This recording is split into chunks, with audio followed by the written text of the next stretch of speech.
Hello, everyone. Welcome back to the Art of Awesomeness podcast. This is episode 3. I'm your host, Adrian Kiswani, accompanied today by your also host, Christian Caito. Thank you. Welcome, Christian. Hey, thank you. All right, so in this episode of the podcast, we're going to be talking about dealing with stress, which we just had a fairly stressful moment right now that we are going to talk about. But before we get into that, we do have the first order of business. Of course. Listen close. Sí, claro. Okay. Happy National Greasy Foods Day, a.k.a. National Arteries Clogged Day, a.k.a. National Heart Attack Day. Same thing. And Happy National Yummy Day. Oh, that's part of it. Yummy Day is Greasy Food Day. Greasy Food Day is a.k.a. Yummy Day. Yeah, I agree.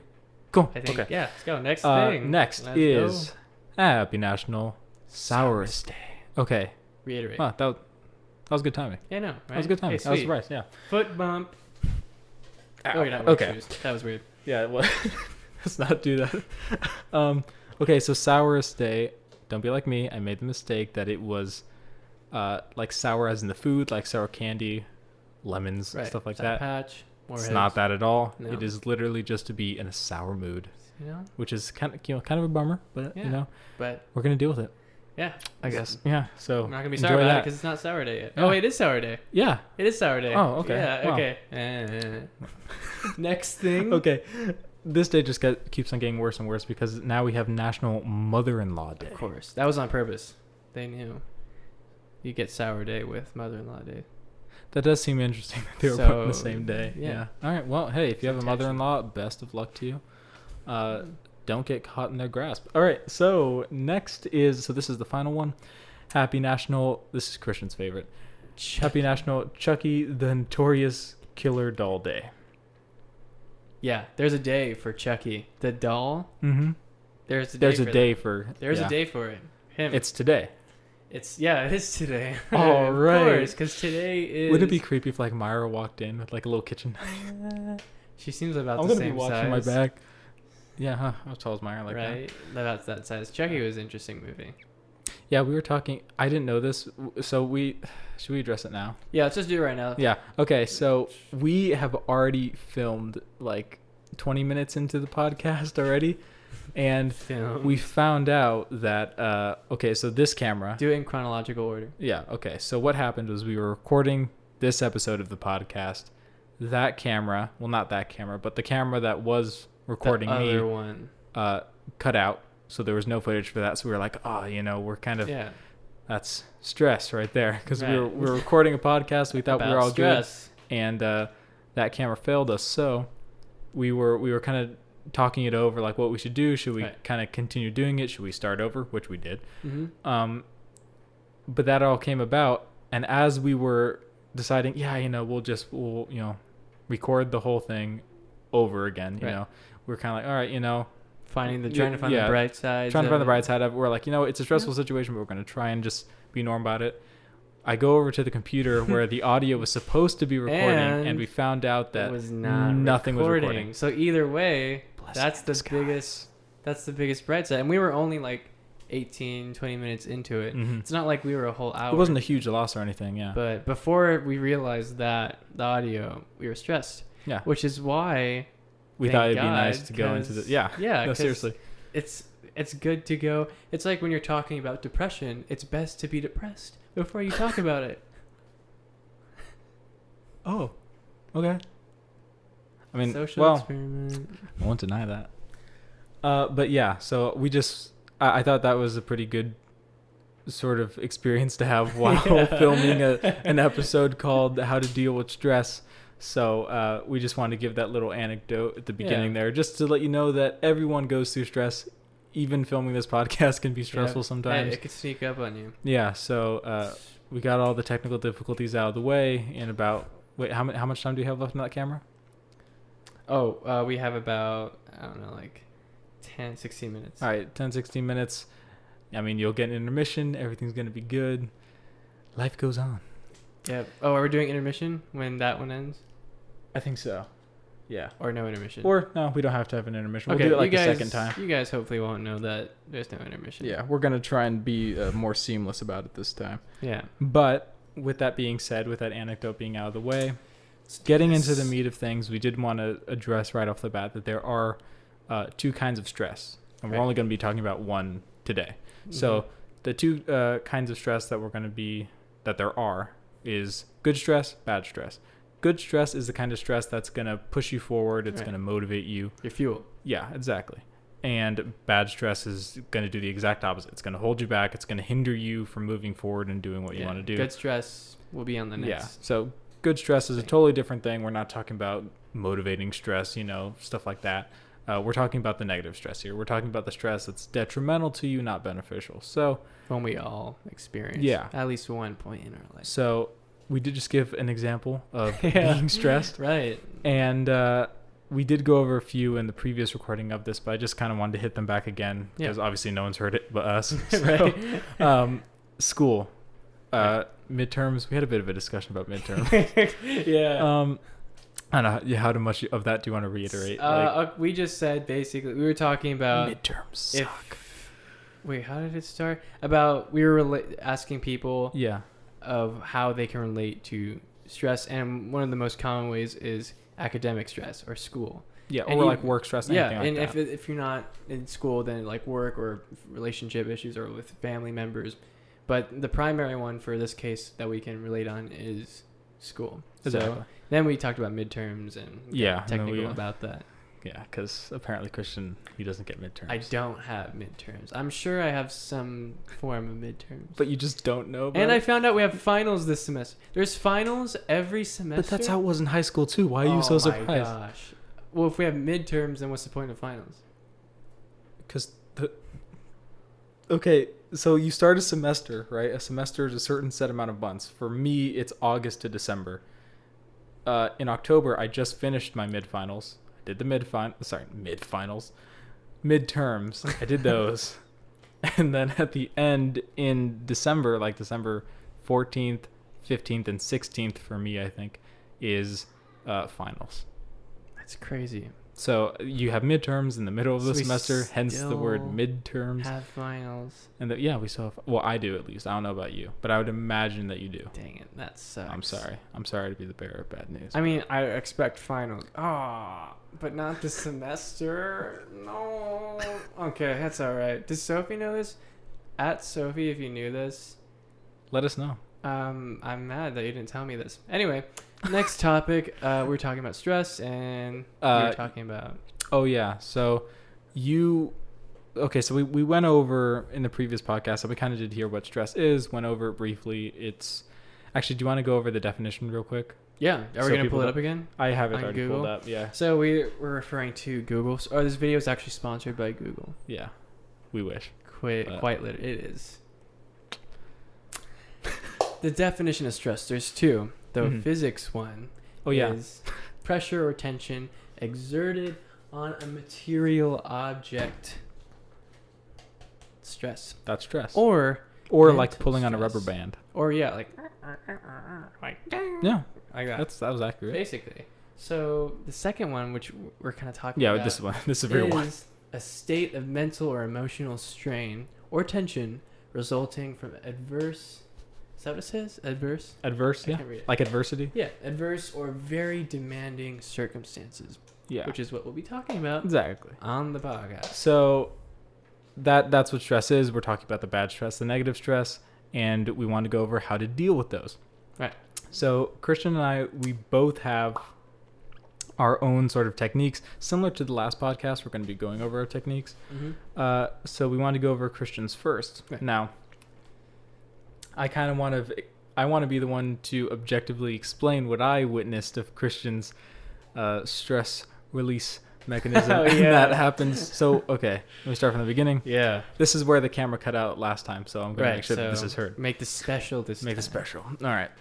So, Christian and I were going on a bike ride, as we often do. Okay. And on this particular bike ride, we went pretty much all the way across the town that we live in to the San Joaquin Delta College, that specific campus, and we went even beyond that. So we're like almost approaching the Altamont Pass. We can like see it. We're in the middle of a field and there's all this development. Like, like in presidential talks where they like have that person in the background doing sign language.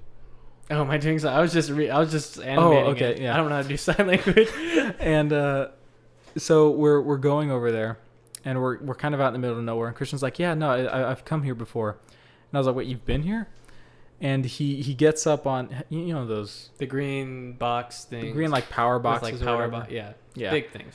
Boxes. So he climbs up on that. When was this? A few months ago. This was like maybe a month or so before. But were we in high school then?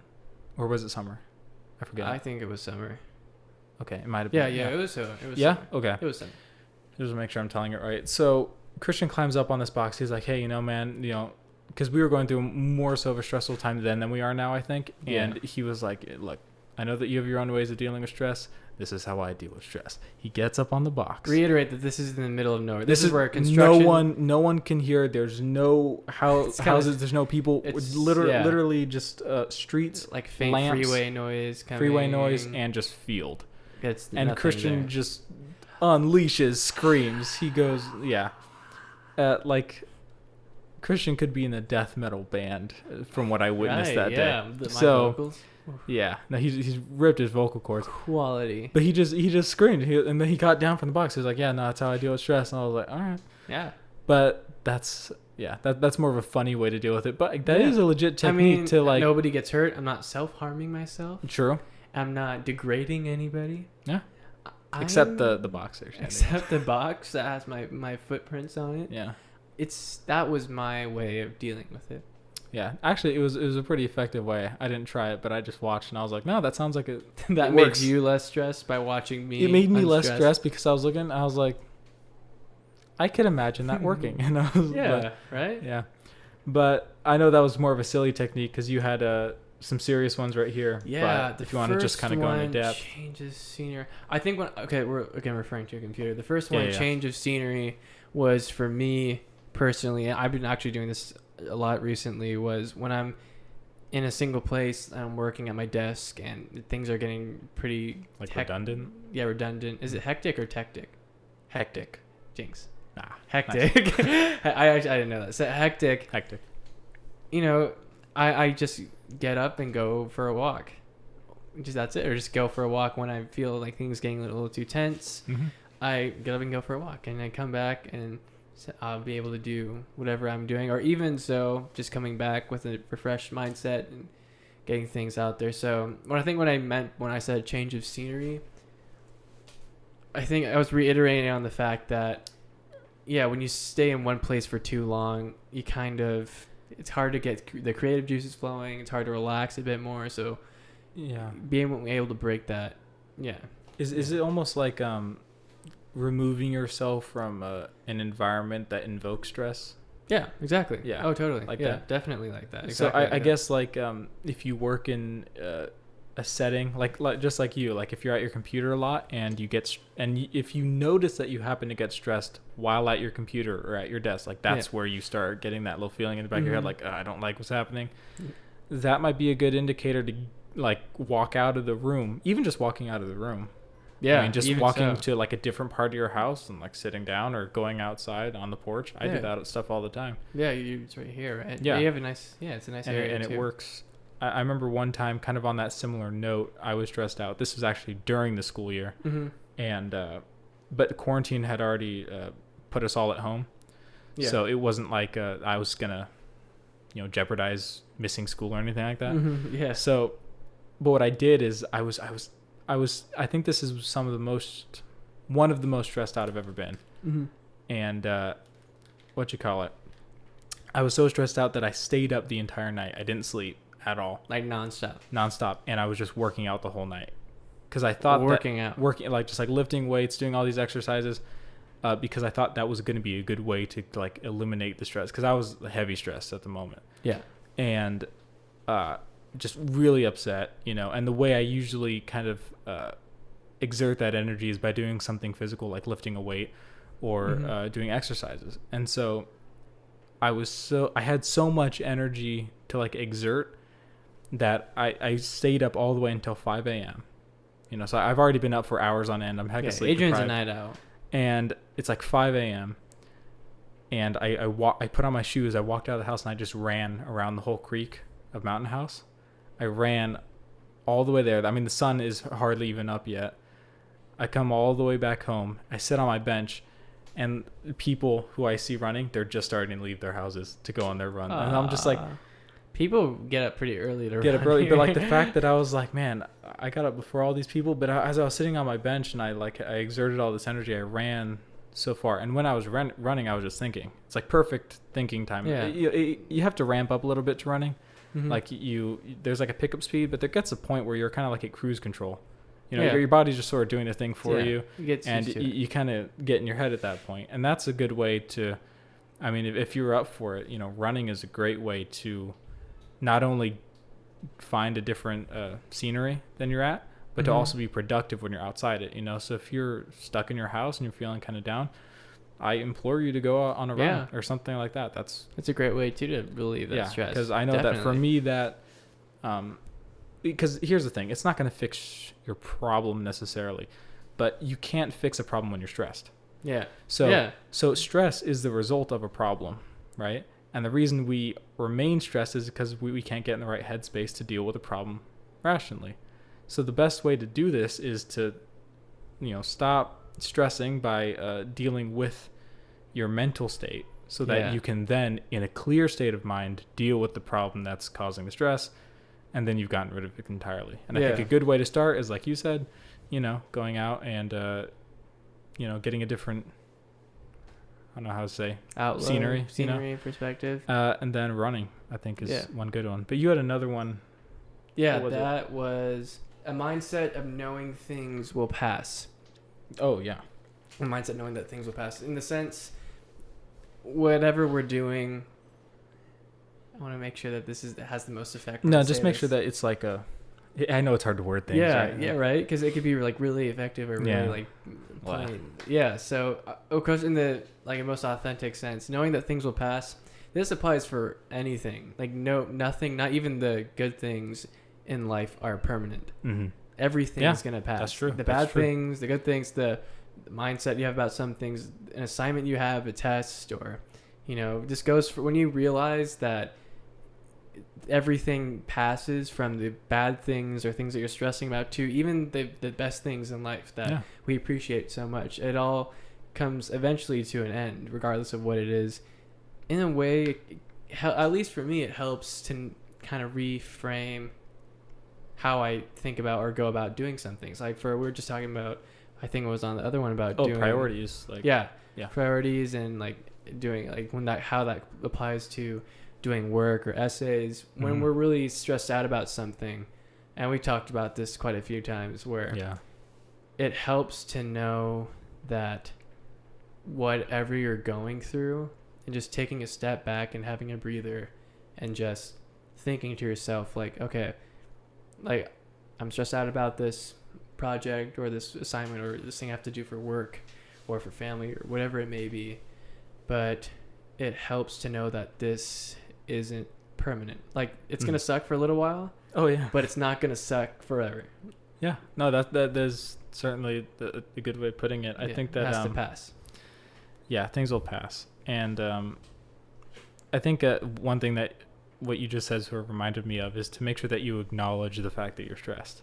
You know? Yeah. Because not acknowledging it and ignoring stress can often make it worse. Make it bigger, you know? Right? And that's what you don't want to do. Like a child. So you don't want to give attention to stress to where stress is controlling your life, right? You want to make sure that, like with most things, there's a balance. Mm-hmm. So just make sure that you're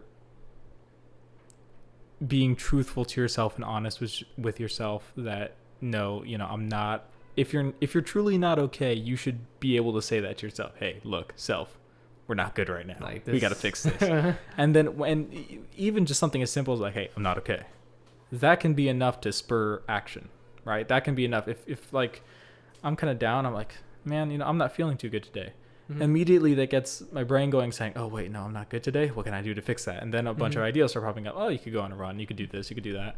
Mm-hmm. And I think, it's a good starting point. To be aware of that. Oh, being aware of everything going on with yourself, that is a good thing. Self-awareness. We talked about that in the other one, right? Connections. Didn't we? Okay. Adrian. Do you want to try to bring your mic up just a bit? Is it good? Does it look bad? Oh, I touched my lip. No. Is it good? Yeah, I just don't want to make sure that's like dropping like it was last time. Oh, no, okay. Oh, okay. Is it dropping? Okay. It's just should be okay. good. No, it's good. Sweet. No. Okay. Yeah, and Adrian. Sorry, I just want to let you know. Yeah, you had some. Dude, I do yours have are some actually as pretty well. good. I've tried his out. They're pretty good. If you want to explain that. Yeah. So right here, I have written down organizing thoughts. I kind of went over that in the last podcast. If you want to look at that in the priority list, but I will touch it a little bit on here as well. When you're organizing your thoughts, you're really organizing your priorities, right? Because whatever your priorities are is what you're going to think about, right? So I went over my priorities last time. It was God, relationships, work, health, hobbies. That's what it was in very minimal form. Yeah, I went over a lot more in the last podcast. Check out the other one if you want to. In essence, if you have your priorities straight, your thoughts will be aligned with said priorities. And so if your priorities are straight and they're organized, your thought process is going to be more organized than if you had no schedule, no plan, no priority list throughout your day. You want to make sure that you're trying to make sure that things are clean up there. Because stress comes in when things are messy, right?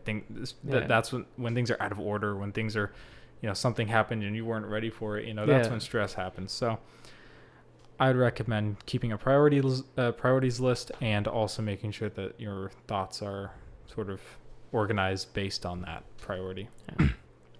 Yeah. But the main thing I wanted to talk about, this is the main one, was journaling.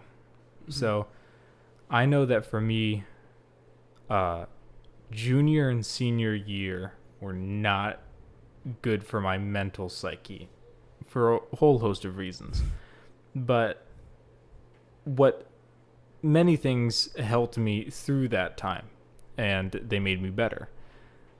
But one of the main ones that I really have to, I can't speak highly enough about is journaling, writing stuff down. Now, this is not, how do I say it? It's not keeping a diary, because diaries are generally speaking kind of how your day was, what you were feeling, stuff like that. Diaries are more so something to look back on and reminisce on, I think. When I talk about journaling, I'm not asking you to write out the good stuff that happened in your day necessarily. Just whatever bothered you, whatever you were going through, write it down. All your thoughts, everything you did that you wish you hadn't, or you're happy that you did, just write it down. If it pops into your mind, get a piece of paper, write it down. Regardless of what it is. Regardless. Just to get it out there, right? Exactly. So what I would do is I would get literally just spiral bound college rule 80-page notebook. I still have it. And I would write down what happened throughout my day, how I felt about the things that happened about that day, and my thoughts as to why I felt that way. So if something happened, I would write down, hey, this happened. And then below that, I'd say, okay, this is how what happened made me feel. This is why it made me feel that way. And you do that for 2 days, 3 days, a week, 2 weeks. Make it a habit, really. You make it a habit, but when you start looking back, you can see your thought process. And it's really weird because it's almost like taking your brain and putting it data-wise on paper. Yeah. And you can look back on it and you can say, oh, that's how I was feeling that day. And you can actually see patterns. You can see there are certain days or certain things that happen that come up that make me feel a certain way. Yeah. Test days, you can, like when there was a day I was taking a test at school, I could tell that the tone of my writing was different. If something happened between someone that day that I wasn't happy about, you could see a different tone in my writing. Yeah.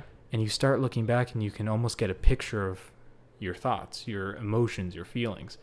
And when you understand yourself that well, after journaling for so long, you can realize, even just a few weeks, you can really get a better idea of yourself that you might have not known before. Yeah. So, journaling is, I'm trying to find out the best way to say it. Yeah. I think the best way I can put it is that you're taking sorry about shaking that. You're taking what's in your mind and you're putting it on paper. And the reason why there's stress in your head is because your thoughts are unorganized. Everything's flying around. You explained it to me one time as almost like this vortex.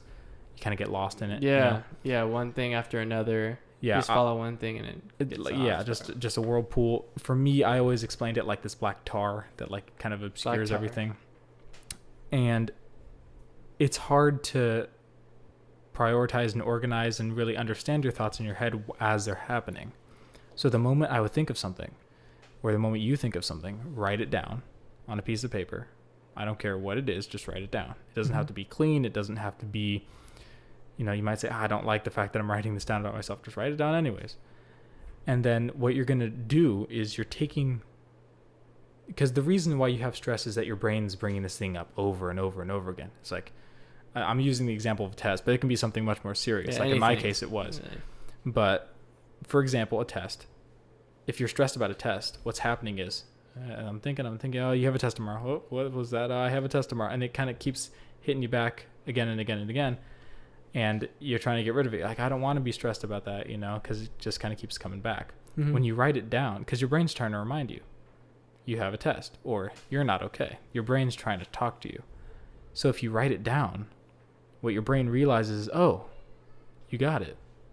I don't have to remind you because you wrote it down. So then it kind of eases back a bit. It's like taking all the stress, putting on the paper, and it's safe. Your brain knows that it's not going anywhere. It doesn't have to keep reminding you because you wrote it down. So having that information stored somewhere safe through journaling is something that I think is beneficial, and I would hope people would try that, because it's like helping to pinpoint, patterns and narrowing it down to why things make you feel a certain way. Not. So that's good. Yeah. Genius. It's good. But yeah, journaling really helped. And we did a while back, how many weeks ago?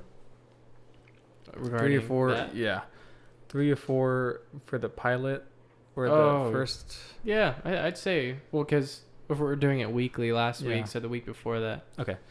So a few weeks ago on the pilot podcast, which we haven't uploaded, that was like a test for us. Okay.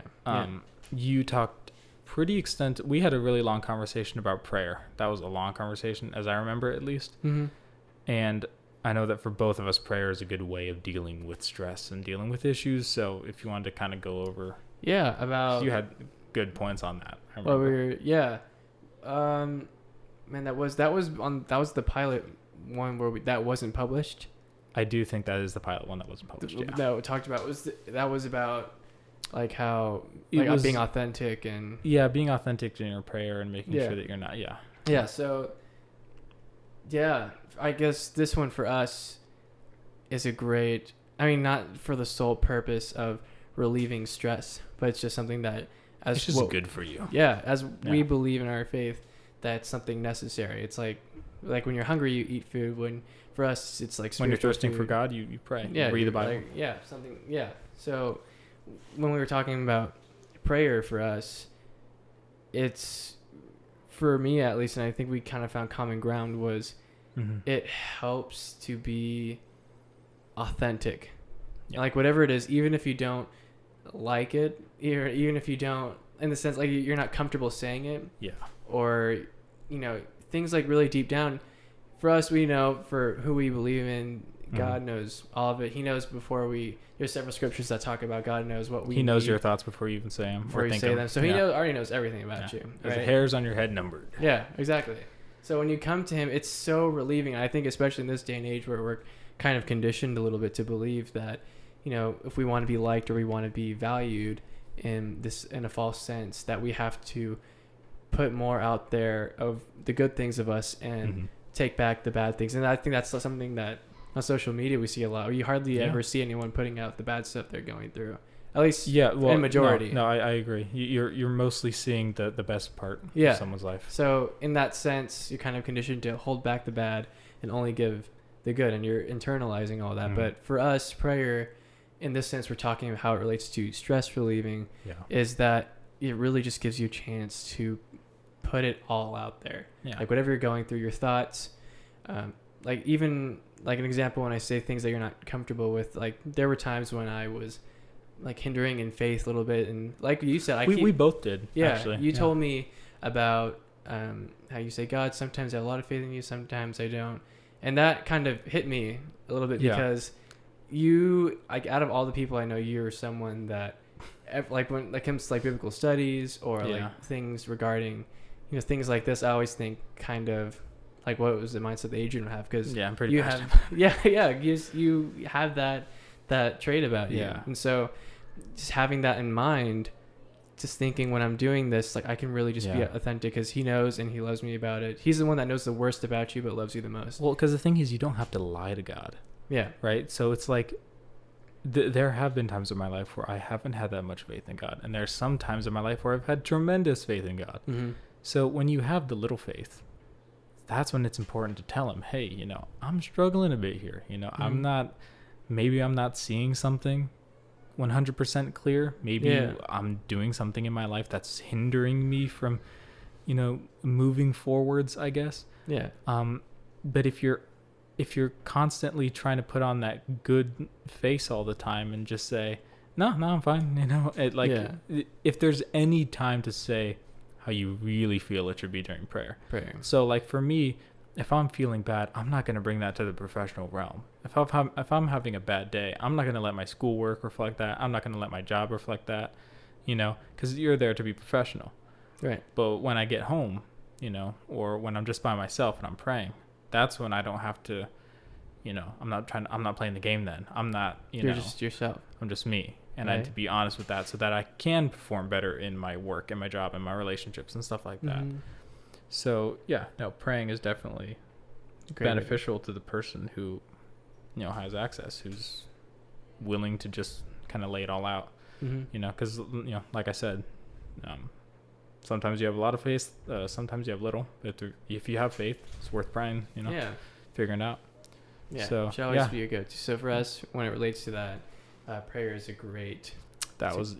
Straight in the sense we're talking about stress relieving. Yeah. It's a great way to do that. Definitely. Well. Yeah, that was a point I know we both definitely wanted to hit. So with that, we have come to a pretty awesome part of the podcast. Right. At this moment. Yeah. Oh, we have this one's kind of a long one, huh? It is. We're gonna be so get yourself a glass of water. Are we doing intermission or no? Oh yeah. How much? I did it. Well, we have like literally 5 minutes left, but since this one is so long, you might as well. Okay. Yeah. So I stopped it. So. This is actually, it is a good stopping point. You're right. So this is a good stopping point. We just talked about stress, and we're going to be talking about something pretty cool when we get back. So stay tuned. Enjoy the intermission. Finally, get some alone time to read. Son! What now? What are you reading? I'm reading the Bible. The Bible? Yes. Give me that. Oh my God! Can you leave me alone? You're right. Of course I am. It's the Bible. Yeah, of course. I'm sorry. Yeah, you better be. Give me my book. God damn. What does this Oh say? my God! What now? Oh no! Oh no! What's this? Oh no! Oh God! No! That's my book. What? Sweet. So we are back. So you know what intermission that is? I don't think I know yet. I actually don't know. Actually, no. I do know the intermission. Oh, you do? Yeah, I'm not going to tell you though. Okay, well, whatever it is, I hope you guys enjoy it. Adrian lately has been doing pretty well at. My favorite one was the last one. He's probably out cheating. Dun, dun, dun, dun, dun, dun, dun, dun, dun, dun, dun, dun. I always thought that I could picture me, you, Nick, and Lucas doing that. Yeah. Where it's like, I don't know who, because the very last guy just got me when he's just like, yeah, he's actually, Yeah. If you haven't seen it, watch the other one. Episode 2? Yes. Episode 2 of The Art of Awesomeness. Should we put the link for that in the description? Or we're going to make him work. You got to go to the channel. Actually, that's a good point. Yeah, no, we're not going to put it in the description. Go to the channel because we got some new channel art. It looks pretty cool. Very cool. So and we're gonna have some new promotional art coming out on our Instagrams pretty soon. So check that out when it comes out. Okay? Good. Thanks. We appreciate it. Yeah. Like, thank you. Like, thank you. Whoa. Hey. Okay. Thanks. Well, we're moving on to the next point, which I'm really excited to talk about. Because she's probably been very patient because she sent these to me a while ago. She's really excited. She's probably mad, actually. She's like, dang it, guys. But, Sophie, we have your questions.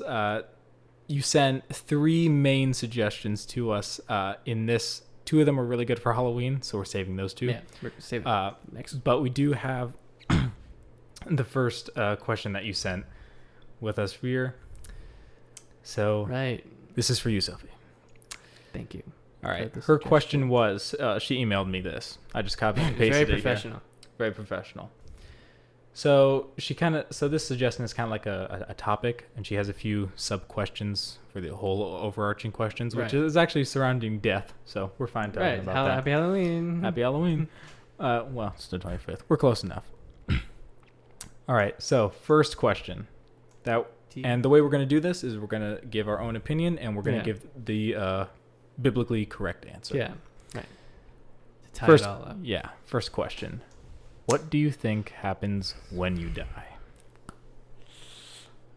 Ooh. We're talking about what happens when I die spiritually, or what they do with my body afterwards. We can do both. Okay. Yeah, sure. So you want to do, what do you want, spiritually first? Spiritually, yeah. So, I'll read the Bible verse. I think this is actually one that's good to read the Bible verse. Yeah, because more direct. And then we'll John 3:36. John 3:36. For those of you curious, it says, "He that believeth on the Son hath the Son," referring to Jesus. "He that believeth on the Son hath everlasting life, and he that believeth not the Son shall not see life, but the wrath of God abideth on him." So, spiritually speaking, when we die, depending on whether or not you're saved or not, and of course this is coming from our Christian biblical perspective, we believe that there is a literal place called heaven, and there is a literal place called hell. If you are saved, you are going to heaven. If you are not saved, you are going to hell. That is what happens to your soul when you die. Yeah, soul. Body. Well, that one actually is the next some point coming up. Do you want to wait for that one? Yeah, let's wait. Okay, we might as well talk about that. Yeah, we'll answer that one because that's actually a good question. Yeah, but biblically speaking, that is what happens when you die, depending on whether or not you are upstairs or downstairs. Upstairs or downstairs, baby. All right. It says, talk about perhaps the time frame between when you die and heaven. So, was this the one that we were like? It was hard to find a direct verse for No. This one's actually pretty straightforward. I'll bring that one up when it happens. So the time frame between when you die and heaven, it's actually, as far as the Bible says, it's instantaneous. It says to be absent from the body is to be present with the Lord. Verse that pretty clearly states that is 2 Corinthians 5:8. "We are confident, I say, and willing rather to be absent from the body and to be present with the Lord." So I've always thought of it this way, that your last breath on earth is your first breath in heaven. That's the best way I can sort of iterate it so that it's clear, concise. You take your last breath here, and you breathe in heaven. Yeah, welcome to heaven. Welcome to heaven, yeah. It's like, what took you so long? Hey, what's up? Here's your brochure. We have the tree of life here, you know. Okay, she says, "Do you think you realize that you're dead?" Wait, where is that one? Right here. Okay. Oh, sorry. I was. Yeah. Okay. Sorry. Good question. Great question. Do you think you realize that you're dead? So, what do you think about this? Biblically, yes. Pretty much every single verse in the Bible that goes over, and of course, the reason why we're saying this from a biblical perspective is because we're Christians. This is just what we believe. Right? Just our thought process on the matter. Just happened that way. When most people, I think, you realize that you are dead. I don't think there's no kind of like waiting period where just sort of like brain dead for a while. Like when you die, because think about this: if you're absent from the body, present with the Lord, you can't be present with the Lord if you're not present. You know, like wouldn't that be kind of weird if you're like, last breath on earth, first breath in heaven, but you don't know it? You know, it's like. That's true, actually. That made me rethink. Yeah, and then also we hear about people waiting for each other in heaven. You know, we hear about people who, like their ancestors, they're waiting for their living descendants to come to heaven. It's kind of hard to wait for them if you're not. You know what I mean? Like most of the things that happen in heaven require consciousness. From our understanding, so it'd be kind of weird if you were like, I guess just. It's just sort of biblically, from what we can tell, that's what makes the most sense. I wasn't able to find a verse on it because I'm just bad at that. But we have a pretty. Which one? This was the one where it was a bit. Yeah. So this is pretty much telling the story of King David. King David, his son, his infant died, and his who was it? I forget who was talking to him, but someone was talking to him, and they were saying like, hey, why? Because typically when someone dies, you fast, right? You mourn and stuff like that. And King David obviously mourned, the loss of his son. But after a while, he's not fasting, and people are like, hey, why aren't you fasting? Why aren't you mourning for your son? He says, well, but now he is dead. Wherefore should I fast? He's like, why should I fast if he's dead? Can I bring him back again? I shall go to him, but he shall not return unto me. And I think it pretty much goes on to say that his son is essentially waiting for him in heaven. King David is not dead yet. He's not there yet, but his son is waiting. That was a good question. So, no, these are all good questions. I think transitioning into it, I'd like to think at first, like it's like what you said, like it was your last breath here is your first breath there. Breath there.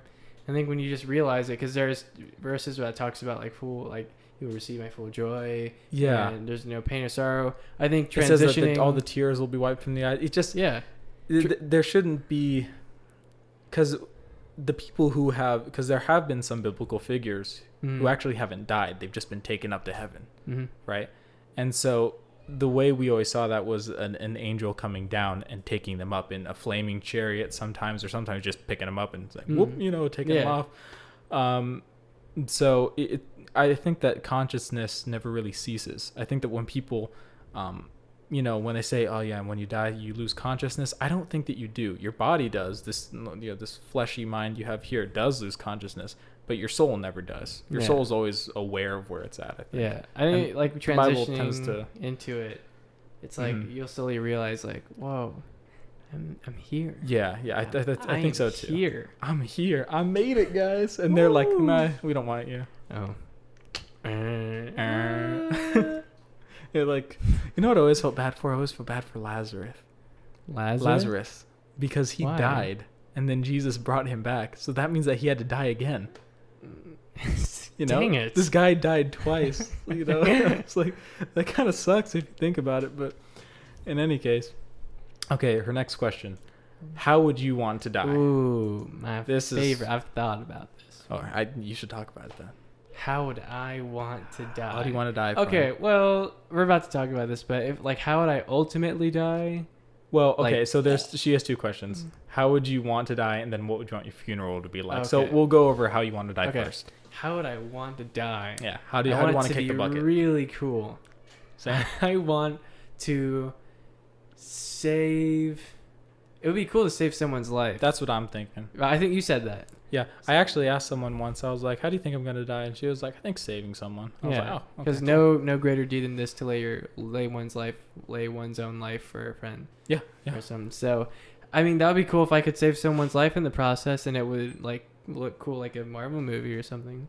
Like you just superhero landing, and then you just topple over and die. So if I could save someone's life, however that is, I'll die happy, man. Literally. Yeah, really. Literally. I think that I would be happy to die. Either saving someone. I always thought this: either saving someone or fighting a wild animal. Because those are two. It's like, because here's the thing: if you die fighting a bear, like, you'll be known. That's the guy that fought a bear. Like, well, actually, no, it is kind of sad because you do die from it. It's not like you won against the bear. And plus, I feel like it'd be better. Okay, here's perfect scenario. You save someone from a bear attack. You then fight the bear and kill the bear. But the bear has given you fatal injuries that you later succumb to. That's the thing. I don't want to die slowly. I want to die instantly and painlessly. Where's my gun? Wow. And I don't want any pre-stress to come up before my death. Fine. I'd like to have a natural death where it's just relaxing. And yeah, on a serious note, I think that both of us would enjoy honestly saving someone or dying in good old age, because we do have a verse about Abraham who right here, this is Genesis 25:8. Dang.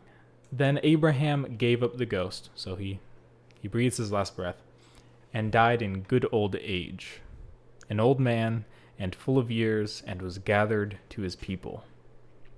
So he breathed his last breath and joined his ancestors in death. So, I mean, that was, and Abraham was very reverenced in the Bible. That was said to be, a good way to go. Just give up the ghost, surrounded by family. That's, especially good old age. It's probably going to be hard to save someone if you've got a cane, I mean, the bear thing was cool too. I like the bear thing. Or just kind of go out Revenant style. Yeah. Yeah, totally. If you haven't seen The Revenant, see that movie. All right. Okay, and then finally, I think Christian's going to have the most fun with this. Woo! My favorite. Sophia asks, what would you want your funeral to be like? I read this, and I immediately knew Christians would go kind of insane. So. Okay. Do you want to go first? Because mine's going to be pretty detailed. Sure. Yeah. So, my funeral, I have only one requirement. I want to be put in the ground. That's it. That's it. That's it. That's so... Okay. So, I'm dead. Yeah, but don't you want it to be cool? In life, I don't care about my dead body. Because think about this. You're not like... Jesus, Myra. Okay. I don't know if you guys could hear that. She was screaming. Yeah, I don't know. Because I just remember my Uncle Muhammad, the way he died, they just put him in a... They just put him in a really simple wooden box. They laid a white cloth over him. His family members washed his body, dug the hole, put him in the ground, and we visited him a few times. And I mean, it just seemed like a nice, pure way to die. Because, I don't know. Because either way, I know that you're, I think, being buried. But it says, this is Ecclesiastes 12:7. Then shall the dust return to the earth as it was, and the spirit shall return unto God who gave it. So I just see it as something really simple. You're just giving yourself back to the earth where God made you. So, I don't know. Now it's time for you to just spit all over that. Go ahead. Look, I'm not dissing on your thing. I hope you have the funeral you've always Also, wanted. your family has to pay for that. Okay, but I'll secure my family. Don't worry about it. I'll pay for my own funeral. Oh, okay. Whoa. Here's how it's gonna go down, and she knows this. I've talked to her Sophie. about this. I think you said. I want my casket. First off. Oh, you want a casket? Okay. Or not casket. What's the difference between that and a regular? Something to put my body in. I don't really care. I just need like a 4x4. Plank. Something like that. A box, cardboard box. I don't really care. Put me in something like that, and I want or that. And just have like it on the box, like a detailed illustration from my birth to my death. Dang, like a freaking mosaic? Yeah. I want it to be super, super personal, and everyone can sign it. And I want wheels to be on my thing. So you want the kids a can write thing? it down. I want it to be on a hill so kids can write it and just have fun with it. Why can't we just have fun? You said that you wanted people to take pictures with your dead body. Yeah. I think that's really weird. I'm not forgetting that. So I want, the whole thing isn't supposed to be sad. I'm in heaven. No, I'm not saying that it has to be sad or anything. Yeah, I'm just saying you just want to go like all out. Yeah, I want it to be, as the cool kids say, lit. Lit. I want it to be that wheels, word. so I've heard that. Kids can ride my casket down the hill and be like, whoa. Be like, yeah, I get it. So they can take turns. If you die before me, can I do that? Yes. I want this to happen. I know, but like, can I like push the kids off and just like... Oh, yeah. Fall down? Oh, totally. Oh, cool. You're an adult, so you can do whatever you want and That's not true. get consequences. I want that to happen. I want you guys to take pics with my body, like Weekend at Bernie. It's an 80s movie where a dead guy's at a house, and just search it up, Weekend at Bernie's. Yeah. And I want you guys to take pics, like make it really cool. Go all out, go all out in your Mustang spirit. I want you to put me in a Chuck E. Cheese. You still want Mustang spirit on your death? Yeah, Mustang spirit. I want. What is it, Mr. Lloyd is going to give the eulogy? I want someone to put me in a Chuck E. Cheese ticket blaster. Oh yeah, with a child, at least one child. Wait, which child? Just random? Any child. Just take a child and put it in there. I want you to take a picture of it, and I want like tickets to go here. And we're like, yeah, and like. Well, I mean, that's one way to do it. And then afterwards, continue taking pics. Take me out, maybe prank a few people, be like, and then take pictures, put it in my casket, maybe share some on the gram, and then finally, the coolest way to go out is to just, this kind of defeats it. I'd rather be sent out on the river and like Viking style. Yeah, be set on fire. See, but with fireworks. I always thought of doing that for one of my relatives. If they ever died, I would do the Viking funeral thing. Yeah, it's cool. But I always thought about, instead of burning their body, I would bury their body, but then I would put their possessions and stuff on the boat, and so they could kind of just their body would go and their possessions they're gone now. You know? Yeah, that's that's a good one. I might reconsider. Yeah, because I always know my dad always said you'll burn me. You know, like he always said burn. Yeah, but not like that. He wanted to be burned like Star Wars style. And so I was, and my mom's always like, "No, you're gonna be buried." He's like, "Let me have something." And so then let me have something. And this is what you gotta look forward to in marriage. But what you call it? And I was like, how can I remedy this? So I got an idea. I'll just bury my dad. I'll get all of his like music and stuff. I'll save it on the hard drive. But I'll get all like the vinyl and stuff, and I'll just freaking set that thing ablaze. Yeah, I got a boner. I can do that, That's man. nice. See, we have similar visions. Yeah. Your father and I. You got a plan. But here's, this poses the question. What if we both die at the same time? What's the situation there? Well, if we both die at the same time. Like me and you, not only that we die at the same time, but we die like together doing the same thing. Like we're on an adventure somewhere in Iraq, and an RPG just comes out of freaking nowhere and we get blasted. Dang it. Well... And it's like one of my cousins who does it, and I'm like mad that they're the ones. So your cousin killed us. My cousin's in Iraq, and he just shoots us. Dang it! That throws a wrench. Because that's actually no. I got a better idea. My cousin is taking your cousin on a tour of the Middle East, and they think that we are bad guys, and so my cousin, in defense of your cousin, shoots us and kills us. They go over to our bodies and have no idea it's us. But then they find out that we were on a trip to Iraq. Iraq. And then... You thought about this. Yeah, I thought about this. And then they find out, and then they just become sore vexed with pain that they've just killed their own cousins. And so now we've just created a rift in our families that in our deaths, we were murdered by our own kin. Okay. But then again, we could just not go to Iraq, and this could never happen. This is completely hypothetical. But what if we die at the same time? What's the protocol then? Like, do we have like a book where we just write like, "Hey, bury us this way"? Because what if they both bury us the same way? Okay, here's the protocol. Okay, lay down. Let's restart it. See? Did you catch it on time? Yeah. Okay. The protocol is. If that does happen, where we're both at the same time, right? By the way, I'm sorry for saying Iraq. Iraq. Is that how you say it properly? I don't know. So you say Iraq. Iraq. If that happens, that sucks, man. It does suck. That's why I said it. Like that's a really unfortunate situation because now it's our cousins. Well, I don't even know if I have a cousin in Iraq. I don't even know if I have a cousin. I'm just kidding. Wait, no, my cousins wouldn't do that. They wouldn't go to Iraq. Wait, why wouldn't they go there? Because they're American people. The farthest that they'll go is probably Washington, Oregon. We have family in Oregon. Shout out to if you guys are watching. To the Beth and they're afraid to go into Canada. They're like, this is unknown territory. This is not good. This is not good. We've got to go to Minnesota. If that happened, what's the protocol? You said you had a protocol. Come on, you gotta. Well, that's it. I was gonna say I'd have like someone. Because here's the problem. I know because let's say that we had like a little note on us at all times that said how we wanted to die. If we get hit with an RPG, that thing is going in blazes. Okay, then I'll just post it because someone at some point they're gonna have to assume that we're dead.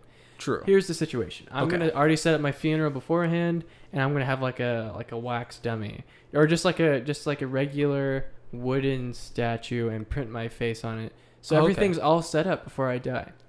That's actually not bad. Yeah, and for you can hop on that too. There's a family plan. Yeah. RJ's funeral planning services sponsored this video. Nice. Is that a real? No. Oh, okay. But it will be. And yeah, I mean, you can hop on that if you want. I think it's a great idea. That's pretty genius. I think the best thing I could do is just write it down somewhere that's not on me. Like I'll have it on me and off me, so just people can know. There'll be a document somewhere. Written things. Yeah, that says somewhere, put me in the ground. But what if they can't find your body? If they can't find my body? Yeah. Oh, in that case, because you're. Ooh, that's a good one. Yeah, because if they don't have your body to bury. See, if you had a wooden statue with your face on it. You know what? I have an idea. what if on our graves, the tombstone, headstone? Yeah, what if on my grave, as a prank, it said your name, and then on your grave it said my name, so our families go and remember the wrong people. That's like the ultimate prank. And they won't be able to verify because the body isn't there. That's true. Okay, sweet. Wait. This isn't making sense the more I think about it. It was more fun before you threw the RPG thing in. No, the RPG thing brought a whole flair to it. No pun intended. And it's just... But yeah.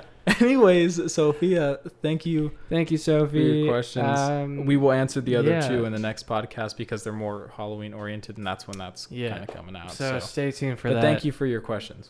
Thank you for your questions. Yeah. Adrian just said that. Thank you. Thanks. Yeah.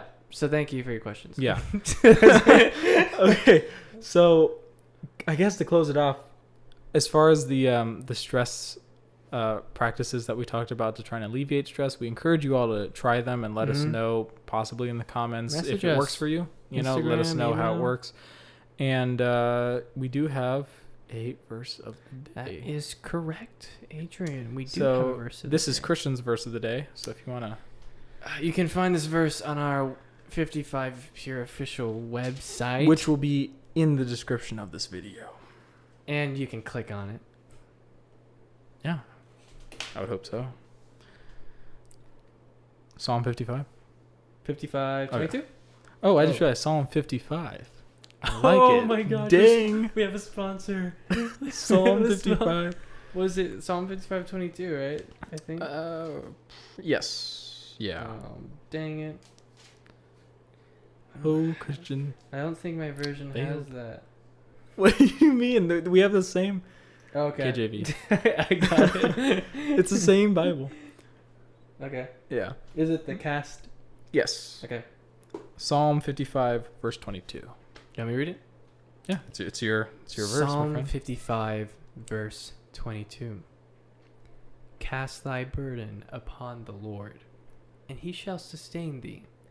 He shall never suffer the righteous to be moved. Psalm 55, 22, KJV. Holy Bible. Dang. New York Times bestseller. Actually, I think it's a world bestseller.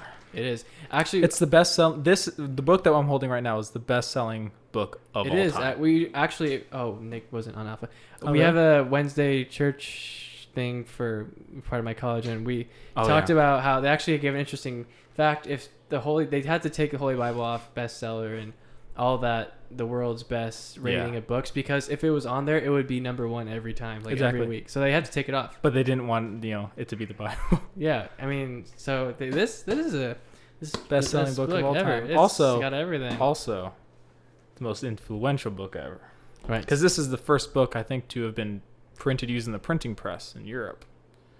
Yeah. So yeah, that's pretty cool. Wow. Commissioned by King James. Europe, the Big Apple. Until it moved. Is your thing actually right? I think I just made mine up. There's no such thing as the Big Apple. Well, New York. That's called the Big Apple. The country? The country? Yeah. New York? Yeah. The state? What state? New York. The country. The city? No. New York? The country. Right above Canada.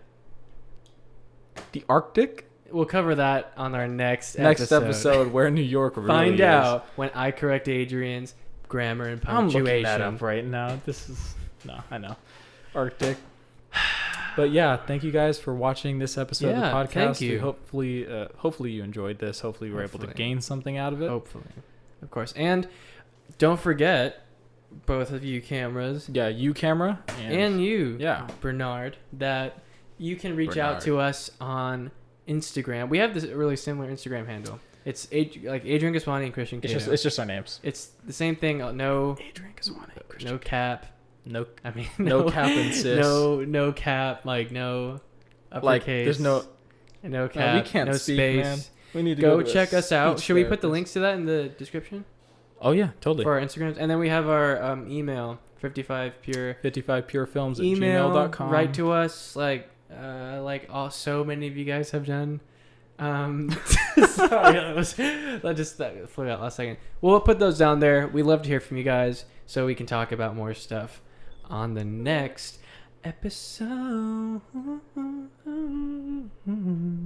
of the Art of Awesomeness podcast. Thank you guys for tuning in. God bless. Have a great day.